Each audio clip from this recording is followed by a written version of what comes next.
All right, we're back, and we're gonna get right down to it. I running a little late tonight. I knew this day would come. I It was one of those days where like a friend of mine was putting on a stage play, and he needed help putting up sets. So I was doing set design, and then when I picked my oldest up from school, he had some kind of issue at school that we needed to work on, and then the youngest got sick and was throwing up in a parking lot somewhere, came home looking terrible, looking really, and went right to bed. It's one of those things I shouldn't laugh, but he just does not handle illness well at all. He's like me back when I used to drink and get sick, just crying and throwing up and trying to like fall asleep in a closet or something. Um, And so, yeah, there was a lot of good stuff in the day too, but it was one of those days. It's like I was like taking 30 minutes here, you know what I mean? Or like riding in the back of this theater while I'm waiting for a set to show up, or bringing the oldest home and like, hey, can you give me just a few minutes to write and then we'll sort this stuff out. And those moments, like I am grateful that in my past when I was living in Utah, I remember driving to work early and writing in my car in parking lots at like 5 a.m., you know? Yeah. And a lot of the short stories I wrote that got me into an MFA program were written in like the front seat of my Suzuki, you know? Um, and it was freezing cold, and I all I had was some coffee, and that was it. And so I'm grateful that I did my dues when I was younger, and that I know how to like sit down, focus, and write, because today was a day like that.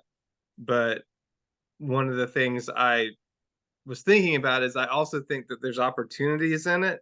So I need to kind of um let it marinate just a little bit, so to speak. But I always sometimes when there's one of these days like that, when I'm working on a long project like this, something's gonna bubble up that's gonna wind up being important. Like I remember one time, well, in the second X-ray book, there was a major plot part where the main character realizes someone's trying to kill her with her Toyota. Like they're using the plot spoiler, I'm sorry, but they're using the car to poison her. That happened to me. Like I got poisoned by a car that I had purchased. I got really bad carbon monoxide poisoning, and I had to teach at the college that day, and I was like laughing and showing Janet Jackson videos because I was high on carbon monoxide fumes. Um, I felt stoned for like 3 days after that stuff. Um, and it's yeah. So, but I was like, that's just too. I mean, had that experience. I can describe what it feels like. It has to go into the book. You know what I mean? Like at the time, it was devastating. Like I was really worried about my health. I was worried about whether this was going to affect my memory long term and stuff like that. Um, but yeah, I'm sorry. I know I just kind of literally just kind of vomited all over you, but that's kind of that's been that kind of day. And I was just like, I'm really looking forward to this time with Adrian, because I knew that, it's a month. It's a month that we're in this. I was surprised it kind of happened so quick. But those things, there's no way to anticipate them. And but I was able to get my word count. I was able to I that I'm proud of. Like I had enough energy. I woke up, I knew it was gonna be a crazy day. I woke up at 3:50 and started Oh, writing at wow. 4:30. So it's just like you're gonna do it. Yeah, Start well, when early. you can do that, when you can wake up early and get some in, that's really good. Earliest is best for me, man. Like strike while the iron is hot before all the day's concerns start flying in my face. Um, yeah, that's prime time for me. Yeah, that's good. How I about don't know what yourself? it is, but I do that best mostly on the weekend, which makes Hmm. no sense because weekends, not always, but usually for me, they're pretty laid back. Like if I want to spend all day writing, not always, but there's plenty of times where I kind of can if that's what I want to do, but I'll still wake up at like 5 in the morning anyway. Whereas like Monday through Friday, I'm like hitting snooze 4 times. Yeah. Yeah. Yeah, I have those moments too, for sure. Um, I mean, I'll be honest with you, man. I think for me, part of it is like I was curious how the Sabbath thing would hit, like, because I didn't do anything on Sunday. Like I Mm. did, I went to church and then I ran. I ran 8 miles Sunday, and I pretty much like ran myself tired. I was sore until this morning. That's how I was not in that good a shape. Like I was not in the kind of shape that you need to be in to run that far. But like Yeah, that's a being lot. being bored for like that amount of time and you're dealing with that amount of like kind of like agony, you know what I mean? Lactic acid. Yeah. Yeah, lactic acid buildup and like concern about dogs chasing you because running in Memphis can be pretty interesting. Um, that to me is like it's kind of like paying the piper. You know what I mean? It's like playing Russian roulette or something. It kind of there's this kind of energy that comes out of it that's like, oh wow, I'm alive. You know what I mean? Like I don't know how to describe it. Um, but yeah, Sunday I didn't do any writing at all. Like nothing. I was just like hard break. You're not doing anything writing. Don't even think about writing. Um,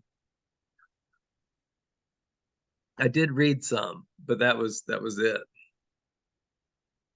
And it was just pretty much just garbage what I read. Fun garbage, but garbage. Yeah. Well, sometimes that's needed. Sometimes that's good. Yeah. How about yourself? How's stuff going for you? Not as interesting as it's going for you. Yeah, well, good. That's a good thing. Yeah. Yeah, I've hit my word count every day, although mine is a little lower than yours because Mhm. you're counting in kind of more time off. So I don't have to ride as much every day as you do, but I've hit my count every day. Um, I got into the weeds a little bit with kind of jumping around points of view and trying to like juggle that a little bit. Mhm. And I got into the weeds a little bit, like going down a research rabbit hole. Mhm. Um, Mostly to do with like technical crime scene investigation kind of stuff.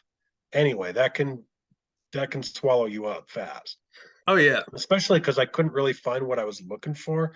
I was looking for like everything that is kind of easily accessible is like how things work in like Los Angeles.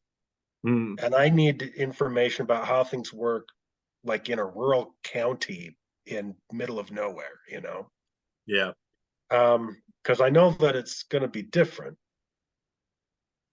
But anyway, I got caught there a little bit. So I am, I'm going to write, my outline is kind of good enough that I can just like pick a character and take their arc all the way through. And so that's what I'm going to do. I'm going to just pick one character and I'm going to tell their version of the story. And then I'll go back and do the other because I've got three. I don't have like three point of view characters, but I've got three arcs that I'm following Yeah. through. Um, That's so, and I was trying to kind of like work them together, but I'm done trying to do that for this month. I'm just going to do them one at a time, and who knows how many I'll get through. I mean, the whole thing is going to be longer than 50,000 words by the time it's right. done. Right. But I do want a full arc in that. You know what I mean? I want a beginning, a middle, and an end. Even if I need to write another 30,000 words at the end, I want to have like holes across the arc, not like I have a beginning and a middle and I need an end. Or I have a Yeah. beginning and an end and who knows what happens in the middle. I think there's a lot of wisdom in that, man. There's a lot of weeds when you're dealing with more than one storyline, for sure. Yeah. And trust me, I get it about the research stuff. One of these days, I'll pull out reams of paper that I have for one of my first novel attempts, and it was just embarrassing. I basically spent like 4 years researching and not very little writing. So that's like a genuine hazard. You know what I mean? That you could No, just yeah, go, and I have that same disease. I should show you all the stuff on alchemy that I have. That who yeah, knows if it'll ever get used, you know. I mean, I yeah. The hope reality is like I'm gonna use a lot of it, but I'm sure I'm not gonna use all of it. you can Yeah, BS a lot so of it, man. You can BS it. Like I would, I I know you mean, can't, but I get paranoid that like somebody who knows their stuff is gonna read it so and like they're gonna be like, this guy doesn't know what the hell he's talking about. the one literate FBI agent in rural Utah is gonna be like, oh, this is garbage.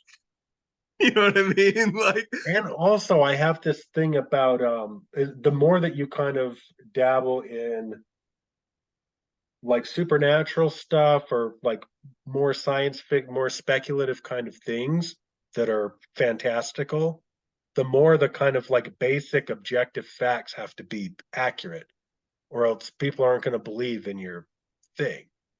And that I that's don't know how true that is, but I do know it's true of me as a reader. Like if I'm reading something and it's got, you know, monsters and demons or whatever in it, and just like the basic stuff that I know about is wrong, it's like I can't believe in your monster anymore.